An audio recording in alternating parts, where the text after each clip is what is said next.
We may know on October 16th just when and how many students will be able to return to the classroom. You know, we spoke with district officials just yesterday about this, and they are looking into a number of concerns. Their biggest concern is a string of gun violence. As you had just mentioned, there was a 14-year-old who was shot on Friday, and of course, school officials believe it's just imperative at this time to start bringing students back into the classroom. Homeless students and those with working parents will be prioritized for the learning centers chosen in a weighted lottery.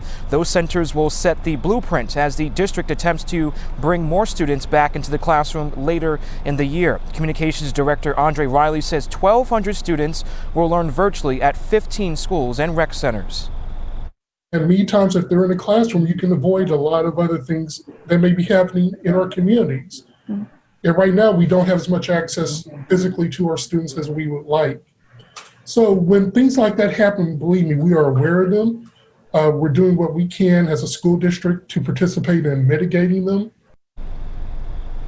Now, the application period has already closed for the learning support centers. However, the lottery process is still ongoing. The district expects to update families soon, which students can attend those centers by the end of the month. Again, the district will give an update to families on October 16th of its next steps for in-person learning. From teachers being pressured to change grades to students passing without even showing up to class. Emails recently obtained by Fox 45 contain alarming insights into what's happening inside Baltimore City Schools. It took Fox 45 2 years in court to get these documents, more than 8,000 of them. Fox 45's Chris Papps in Project Baltimore read them all. Chris joins us now with more of what he found.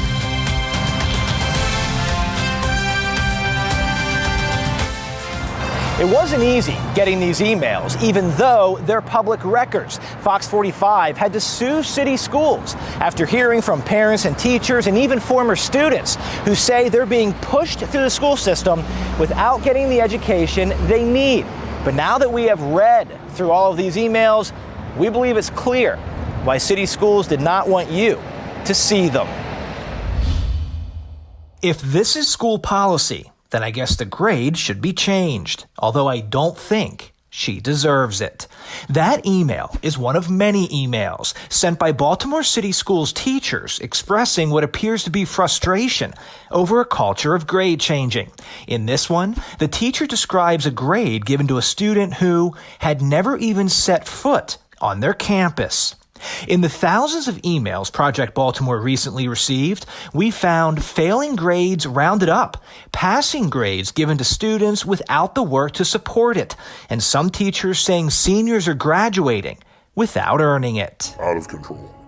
Completely out of control. You're saying grade changing is out of control? Yes. In December of 2017, Fox 45 sued Baltimore City Public Schools over the release of public records relating to grade changing. Employees, including this one who asked not to be identified for fear of retaliation, told us students were being pushed through the school system without getting the education they need. The public has a right to know, and we have been waiting for many months for the documents. And enough's enough. Attorney Scott Martyr of Thomas & Leibowitz represented Fox 45 in a court battle that took more than 2 years. Taxpayers should care about what is being done in the city. Anyone who lives in the city should care about the education of our children. They're the future of the city.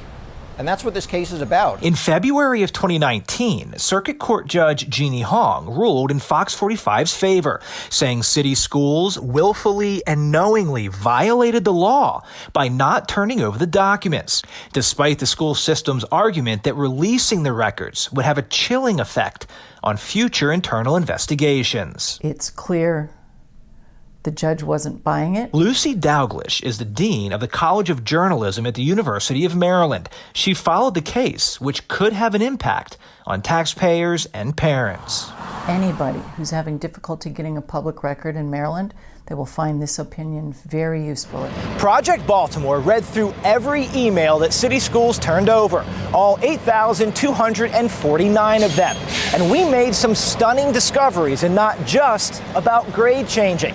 In the coming weeks, We'll take you through our findings. Like this email from a now retired city teacher who wrote, "The students have not completed all the requirements for graduation. Some of them have failed other classes, and teachers are being forced to change their grades." And this teacher who wrote, "I would like very much to never be asked to change any grades ever again." Fox 45 received this statement from City Schools, which reads in part, "As we have said consistently since these allegations were made, we take the integrity of grades extremely seriously. If grades do not accurately reflect what students have achieved, teachers cannot provide the instruction and support each student needs to succeed.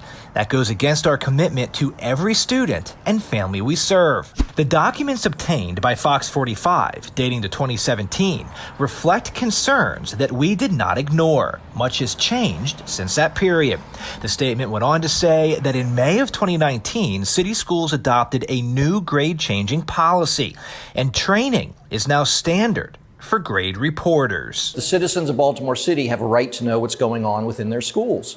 Transparency in government is essential. That's at the foundation of our democracy. As part of the judge's ruling, she ordered City Schools to reimburse our legal fees of nearly $200,000. So City Schools spent your money to try to keep public records from you. Do you believe the school system should be more transparent? We want to hear from you. Do you have a story to share? Call our hotline, send me an email, go to foxbaltimore.com to follow our progress. Now, it's a big day in College Park. While many other schools are starting virtually this semester, Maryland is trying something different. Today is day one of classes at the University of Maryland in Prince George's County.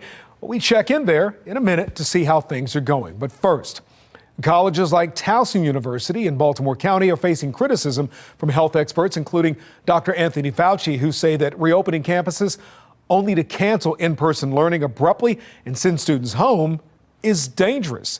That's just what happened at Towson last month. And some students told Fox 45's Katie Kairos they wanted to make sure they didn't carry the infection home with them.